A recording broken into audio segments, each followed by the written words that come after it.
அடையாளங்களை விட்டு போகும்படி திரும்பின போது தேவன் அவனுக்கு வேற இதயத்தை கொடுத்தார். அந்த அடையாளங்கள் எல்லாம் அன்றைய தினமே நேரிட்டது.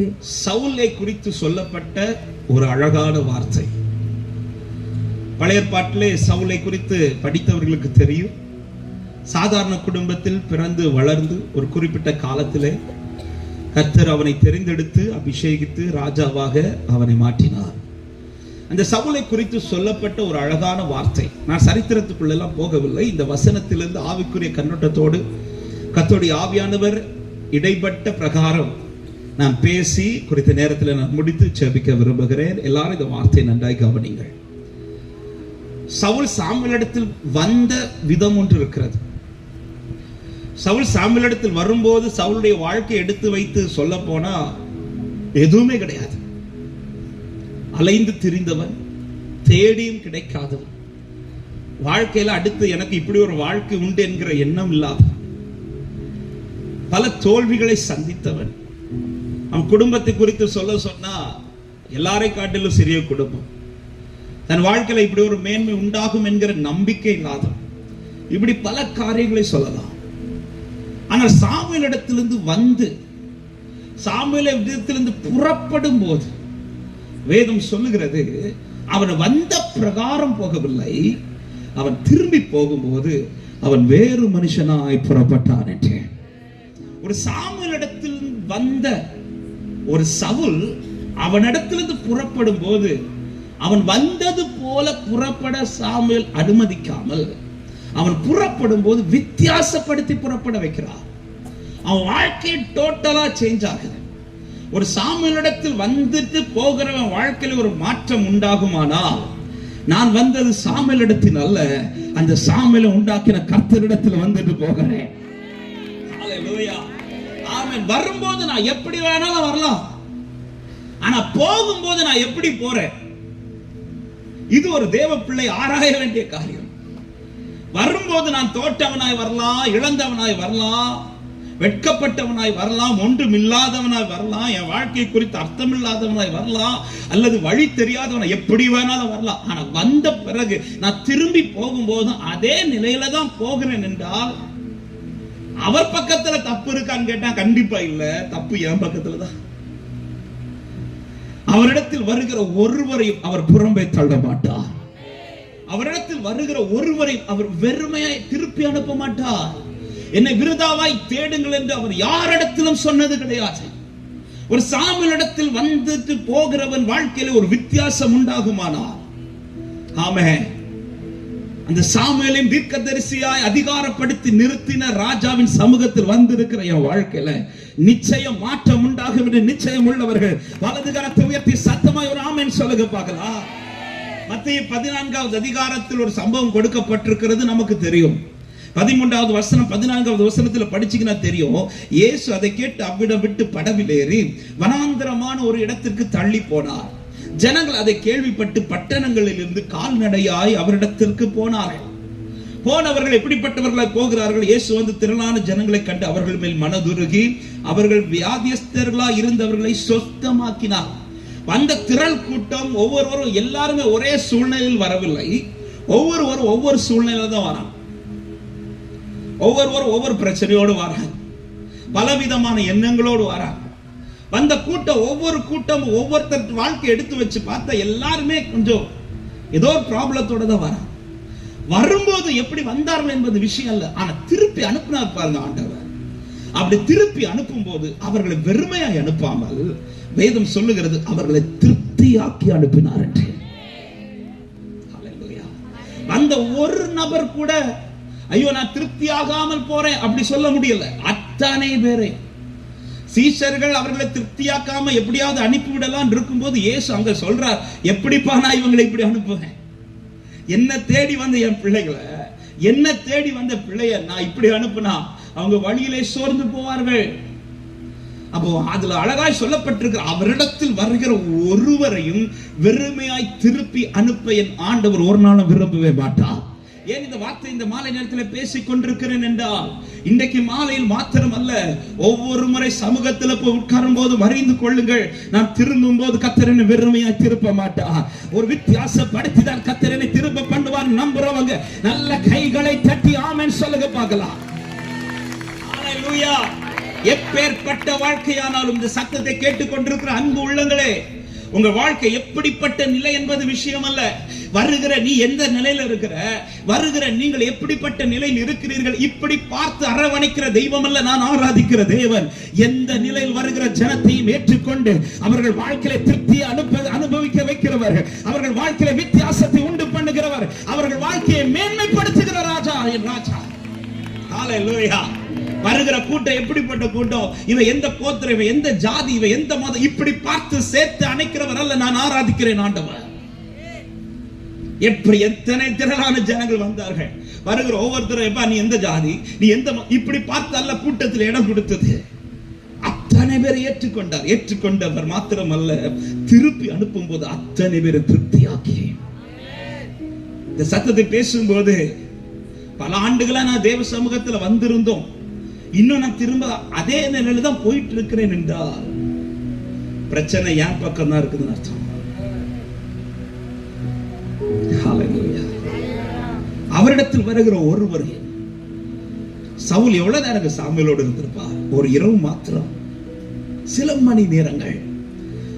மணி நேரங்கள் சாமுவேலோடு செலவிட்ட அந்த தருணத்துல சவுல் திரும்பும் போது வேதம் சொல்லுகிறது, கர்த்தர் அவனுக்கு வேறு இருதயத்தை, அவன் வேறு மனுஷனாய். அதன் பிறகு நடந்தது என்ன தெரியுமா? போகிற வழியில எதை தேடி கிடைக்காம அலைந்தானோ அது கிடைத்ததுங்கிற செய்தி வருது. அவன் வாழ்க்கையில வித்தியாசம், ட்ராக்கே சேஞ்ச் ஆகுது. ஆமென். அத்தனை பேர் நடுவில் ராஜாவாய் அவனை கர்த்தர் உயர்த்தி நிறுத்துகிறார். அவன் வழி செவ்வையாக்கப்படுகிறது. போகிற இடத்துல மதிப்பு உண்டாகுது. டோட்டலா அவன் வாழ்க்கை ஒரு இரவுல மாறுகிறது. ஹalleluya. எப்படி ஒரு இரவுல ஆரோனுடைய கோல் பூ பூத்து காய்த்து பழம் கொடுத்தது, அதே போல ஒரு இரவுல சாமுவேலிடத்தில் வந்து போன சவுலுடைய வாழ்க்கையில கர்த்தர் ஒரு வித்தியாசத்தை கொடுக்க முடியுமானா நான் விசுவாசித்து இந்த மாலை நேரத்தில் பேசுகிறேன். இந்த கூட்டம் முடிந்து போகும்போது சில உள்ளத்தின் வாழ்க்கையில கர்த்தர் ஒரு மாற்றத்தை தர விரும்புகிறார். விசுவாசிக்கிற தேவ பிள்ளைங்க நல்ல கைகளை தட்டி ஆமென். ஹalleluya. ஹalleluya.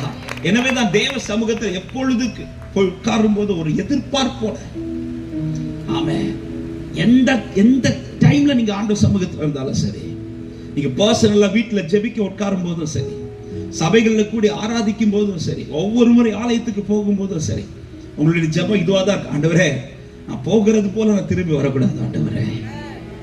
ஏதோ ஒரு மாற்றம், ஒவ்வொரு கூட்டத்தில் ஒரு மாற்றம் உண்டாயிருக்கும். ஹalleluya. இன்னைக்கு என்ன பிரச்சனைனா, எத்தனையோ கூட்டம் அட்டெண்ட் பண்ணியாச்சு, ஆனா ஒரு மாற்றமும், மாற்றம் வரலன்னா பிரச்சனை அவர் பக்கத்துல கிடையாது. மாற்றம் வரலன்னா பிரச்சனை நம்ம பக்கத்துல தான் இருக்கு. அதுதான் ஆவியானவர் இன்று நம்மோடு பேச விரும்புகிறார். ஹalleluya. ஒரு சாமுவேலோடு இருந்தவன் வாழ்க்கையை மாறுமானார், அவரோடு இருக்கிற வாழ்க்கை எத்தனை பேர் விரும்புறீங்க? வலது கரத்தை உயர்த்தி, ஏசையா உம்மை தானே என் முன்னே நிறுத்தியுள்ளே, ஏசையா உம்மை தானே என் முன்னே. இந்த வார்த்தையை மட்டும் ஒரு விஷயம் எல்லாரும் சத்தமா சொல்லுங்க பார்க்கலாம். ஏசையா உம்மை தானே என் முன்னே, என் முன்னே நிறுத்தியுள்ளே, ஏசையா உம்மை தானே என் முன்னே நிறுத்தி. இப்படி இந்த சவுலுடைய இருதயத்தை கர்த்தர் மாற்றினதற்கும், இப்படி ஒரு மாற்றம் சவுலின் வாழ்க்கையில உண்டாகிறதற்கு, இந்த இடத்துல சவுல் இடத்தில் வெளிப்பட்ட 3 காரியங்களை கர்த்தருடைய ஆவியானவர் காண்பித்த வெளிச்சத்தின்படி நான் பேசி நான் ஜெபிக்க விரும்புகிறேன். ஆமென். முதலாவது, இந்த சவுல் இடத்தில் வெளிப்பட்ட காரியம், அலைந்து கொண்டிருந்த சவுல் அவரிடத்தில் வந்தான். அலைந்து கொண்டிருந்த சவுல் அவரிடத்தில் வந்தார். நமக்கு தெரியும், இந்த சம்பவம் படித்தவர்களுக்கு தெரியும். தன் தகப்பனுடைய கழுதைகள் காணாமல் இப்பொழுது தகப்பன் அதை தேடும்படி சவுலையும் கூட ஒரு வேலைக்காரனையும் அனுப்பி விடுகிறார். சவுல் இப்பொழுது கழுதைகளை தேடி பல நாடுகள் சுற்றி திரிகிறார். நீங்க 3வது வசனம் முதல் 5வது வசனம் வரை நீங்கள் படித்தீர்களா என்றால் தெரியும், வாசிக்க வேண்டிய நேரமில்லை, நான் சொல்லி மட்டும் விடுகிறேன். 3 முதல் 5 வரை நீங்க படிச்சீங்கன்னா தெரியும். பல நாட்டுக்கு போய் பார்ப்பார், எங்கெல்லாம் அலைந்து பார்ப்பார். அலைந்ததுடைய ரிசல்ட் என்ன தெரியுமா? 5வது வசனத்தின் கடைசி வார்த்தை இப்படி சொல்லப்படுகிறது: என் தகப்பன் கழுதைகளின் மேலுள்ள கவலையை விட்டு நமக்காக கவலைப்படாதபடிக்கு திரும்பி போவோம் என்றார். அதாவது இப்போ அலைந்து என்ன ரிசல்ட் வந்துடுச்சுன்னா, சவுல் சொல்லுகிறாரு, எப்பா கழுதை காணாம போனது இப்ப முடிஞ்சு, இனி தகப்பன் எதை குறித்து கவலைப்பட்டுற கூடாதுன்னா, நம்மளை காணலன்னு சொல்லிட்டு கவலைப்படக்கூடாது. அந்த அளவுக்கு அலைகிறான். ஒரு நாட்டுல இருந்து இன்னொரு நாட்டுக்கு போய் இப்படி அலையணும்னா எவ்வளவு தூரம் நடந்திருப்பான்னு தெரியல, எவ்வளவு சுற்றி திரிந்து, எவ்வளவு தேடி பார்த்திருக்கிறார். அப்படி அலைந்து திரிந்த பிறகும் தேடினது கிடைக்காமல் இப்பொழுது ஒரு நாட்டுக்குள்ள வந்து நின்றது, ஒரு இடத்துல வந்து நின்றதும் சவுல் சொல்லுகிறார், இனி தகப்பன் நம்மை குறித்து கவலைப்படாத, நாம் திரும்பி போவோம். இப்படி ஒரு சிச்சுவேஷன்ல நிற்கும் போதுதான் வேதம் சொல்லுகிறது. 10வது வசனத்தை வாசிங்கள். 1 சாமுவேல் 9:10.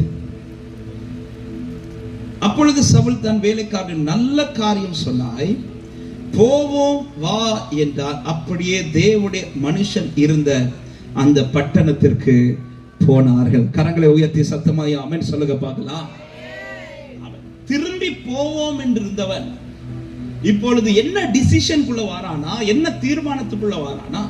தகப்பன் வீட்டுக்கு திரும்பாமல் சாமுவேல் இருக்கிற இடத்திற்கு போவோம் வா என்று இப்பொழுது சவுல் தீர்மானிக்கிறார்.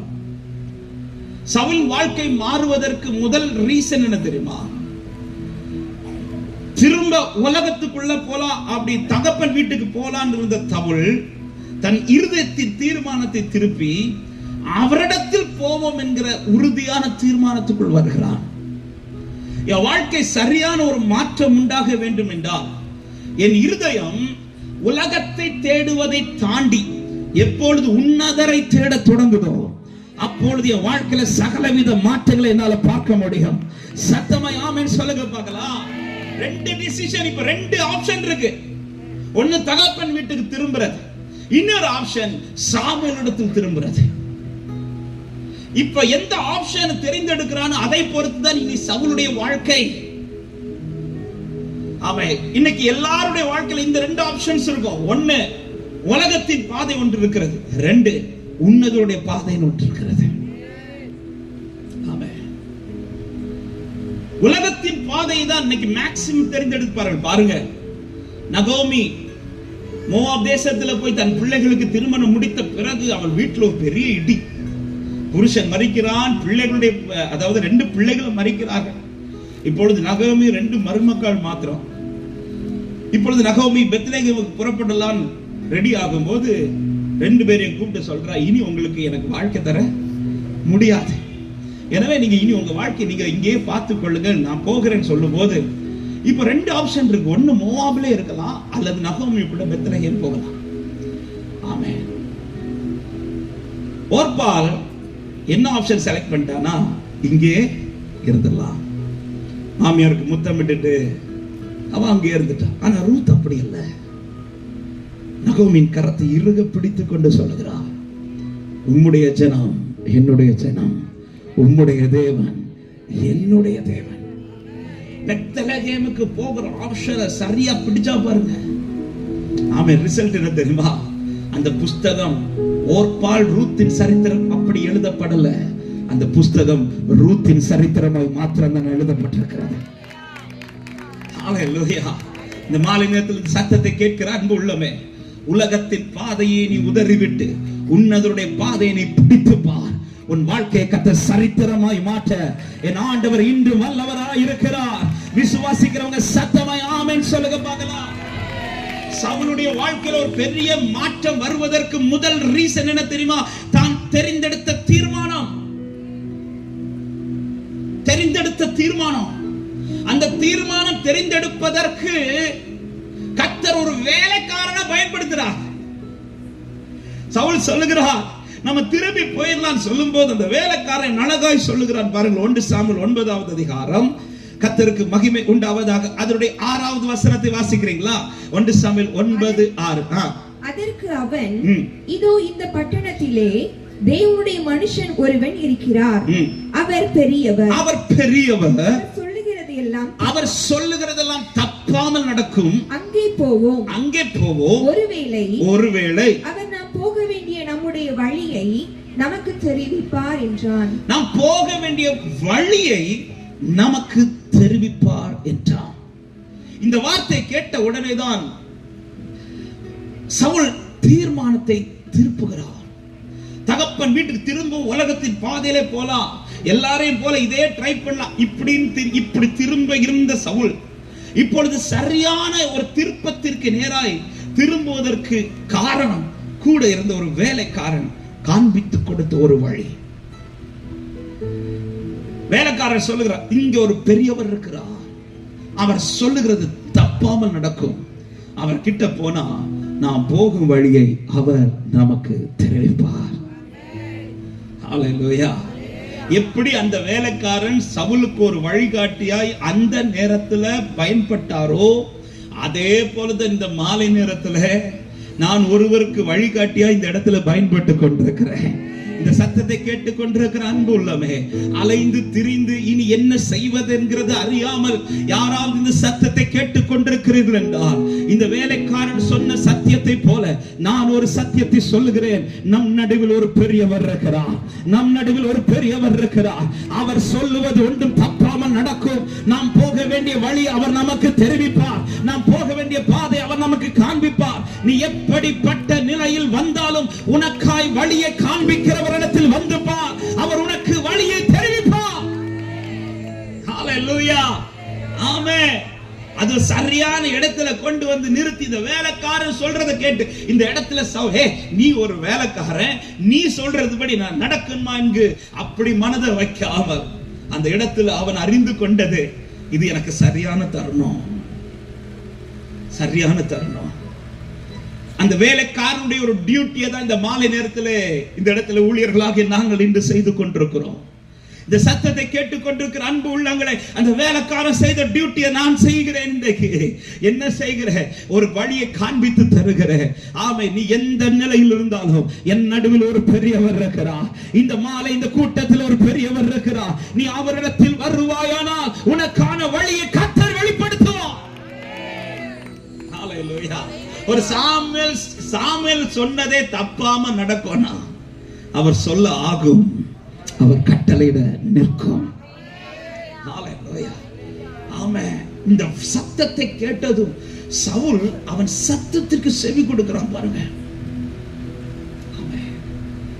கிடைத்த தருணத்துல சரியான இடத்துல வந்து ஒருவனுடைய சத்த வேலைக்காரன் சரியா கைட் பண்றான். ஓகே, இந்த இடத்துல அவன் சொல்ற சத்தியத்தை கவனிச்சீங்களா? ஆமென். அவரை குறித்து தெளிவாய் சொல்லுகிறான், அவர் பெரியவர், அவர் சொல்றது தப்பாமல் நடக்கும். அடுத்த வார்த்தை, நாம் போக வேண்டிய வழியை நமக்கு தெரிவிப்பார் அப்படின்னா. அப்போ இந்த பட்டணத்துல அவனுக்கு சவுலுக்கு காண்பித்து கொடுக்கிற சத்தியம் வேற யார்கிட்டையும் நான் போகிற வழி கிடையாது. நான் போகிற வழி அவர்கிட்ட மட்டும்தான் உண்டு. ஆமா, இந்த சத்தத்தை கேட்கிற அன்பு உள்ளமே, இந்த உலகத்தில் வாழுகிற நாம் சரியான பாதையில் போக, நமக்கு சரியான வழியை காட்ட ஒரே ஒரு சத்தியம் தான் உண்டு. அவர்தான் இந்த பூமியில 2000 ஆண்டுகளுக்கு முன்பாக வந்து சொன்னார், நானே வழியும் சத்தியமும் ஜீவனுமாய் இருக்கிறேன், என்னை இல்லாமல் ஒருவனும் பிதாவினிடத்தில் வரான். யோவான் 10வது அதிகாரத்துல சொல்ற, நானே வாசல், ஒருவன் என் வழியை உட்பிரவேசித்தார் அவன் உள்ளும் புறமும் சென்று மேய்ச்சலை கண்டடைவான். ஹல்லேலூயா. இந்த சத்தத்தை கேட்கிற அன்பு சகோதரன், அன்பு சகோதரி, ஆமை யாரா இன்றைக்கு தான் முதலாவது இந்த சத்தத்தை நீங்கள் கேட்கிறவர்களா இருப்பீர்களானாலும் ஆமை இந்த வேலைக்காரன் சொன்னது போல சொல்லுகிறேன், எப்படி சாமுவேலிடத்தில் ஒரு வழி உண்டென்று சவுலுக்கு தெரிவிக்கப்பட்டதோ அப்படியே இந்த சத்தத்தை கேட்கிற எல்லா உள்ளங்களுக்கு நான் சொல்லுகிற வார்த்தை, உங்கள் வாழ்க்கைக்கு ஒரு வழி உண்டு. அவர்தான் என் ஆண்டவராகிய இயேசு கிறிஸ்து.